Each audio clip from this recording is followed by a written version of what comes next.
Pelajarilah ketiga tips berikut sebelum memutuskan untuk menyalip. Setiap hari, ratusan bahkan ribuan orang menjadi korban kecelakaan sepeda motor di jalan raya. Akibatnya, bisa terjadi cedera ringan, cacat permanen, masuk penjara, atau bahkan kematian. Bayangkan jika itu terjadi, bagaimana dengan keluarga kita? Salah satu penyebab utama kecelakaan di jalan raya ternyata adalah menyalip. Umumnya, orang menyalip dengan alasan terburu-buru, ingin segera sampai di tempat tujuan tanpa mempertimbangkan resikonya, dan tidak mengetahui teknik menyalip dengan benar serta aman. Bayangkan saja jika lalai menyalip, kerugian yang ditanggung bisa menyebabkan penderitaan seumur hidup. Tahukah Anda, dengan tidak menyalip mengurangi 70% resiko terjadinya kecelakaan di jalan raya. Untuk itu, pikirkan kembali. Setiap ada peluang untuk menyalip, selalu ingat, apakah benar-benar pas? Benar-benar perlu? Benar-benar aman? Benar-benar sesuai peraturan? Jangan pernah ambil tindakan menyalip bila salah satu jawabannya adalah tidak. Hindari menyalip pada kondisi-kondisi berikut. Saat ragu-ragu, di tikungan, di jalan yang menanjak,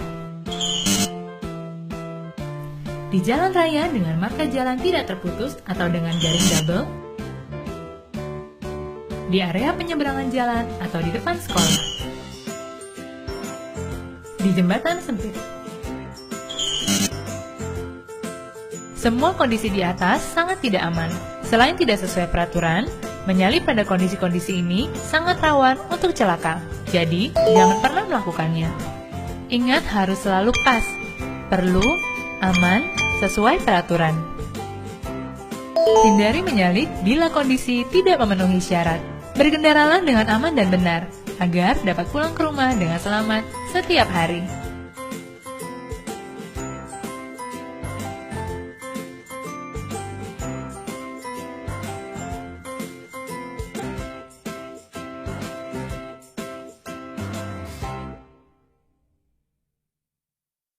Pengemudi dan penumpang kendaraan dapat melakukan perjalanan dengan aman dan nyaman.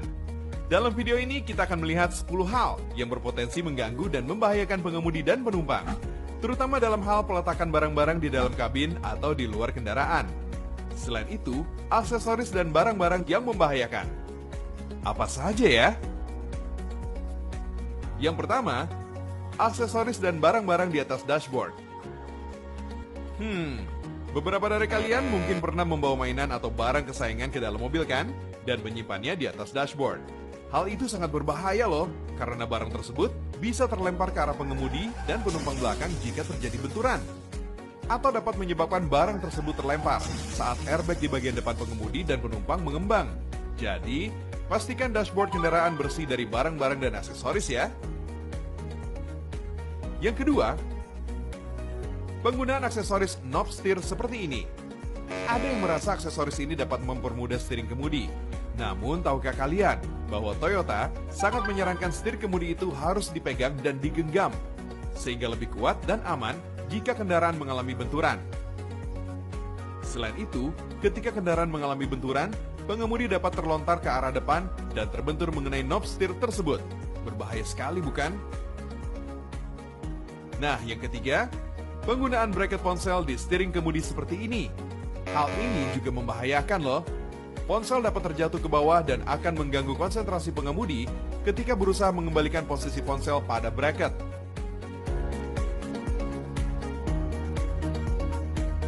Yang keempat, jika mobil dipasang kaca film yang terlalu gelap pada kaca depan, samping, ataupun kaca belakang.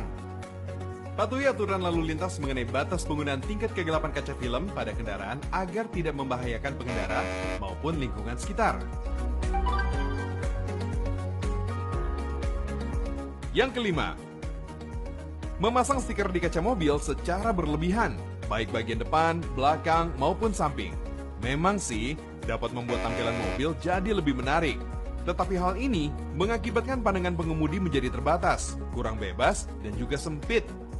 Toyota tidak menyarankan untuk menempelkan tanda-tanda apapun pada kaca kendaraan. Karena dapat mengganggu pandangan pengemudi, terkecuali tanda-tanda yang diprogramkan pemerintah, seperti stiker uji emisi kendaraan.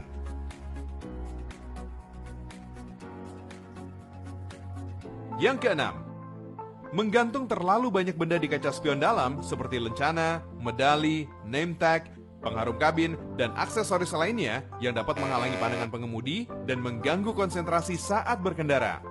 Selain itu, barang-barang tersebut dapat mengakibatkan terlontar ke pengemudi saat terjadi goncangan atau benturan. Yang ketujuh, menyimpan botol gas bertekanan tinggi atau barang elektronik di laci mobil, seperti spray pengharum interior, cairan pembersih, korek api gas, atau power bank. Benda-benda tersebut berpotensi meledak dan terbakar akibat terkena hawa panas tinggi di dalam kabin, terutama di dalam laci. Yang kedelapan, kebiasaan menyimpan atau meninggalkan benda-benda seperti sepatu, botol minum, tas, atau barang-barang lainnya di bagian bawah pedal gas atau rem pengemudi. Barang-barang tersebut dapat tersangkut di pedal saat berkendara, yang mengakibatkan percepatan atau perlambatan kendaraan sulit dikendalikan, sehingga berpotensi membahayakan kendaraan kita dan kendaraan lainnya.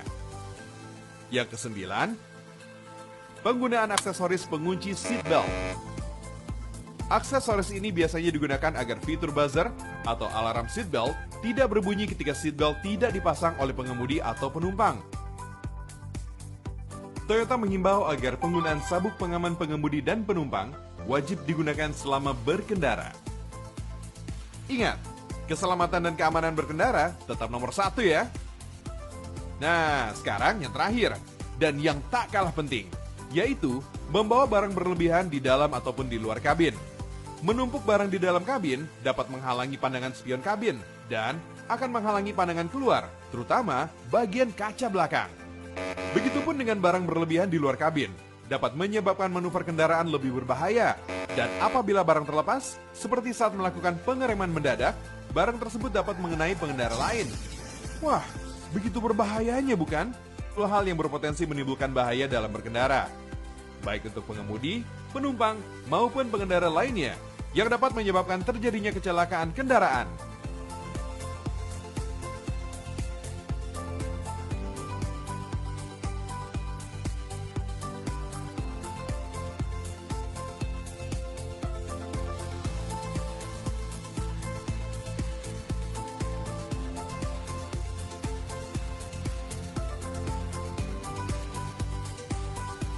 Mari sama-sama menciptakan pengalaman berkendara yang lebih aman dan nyaman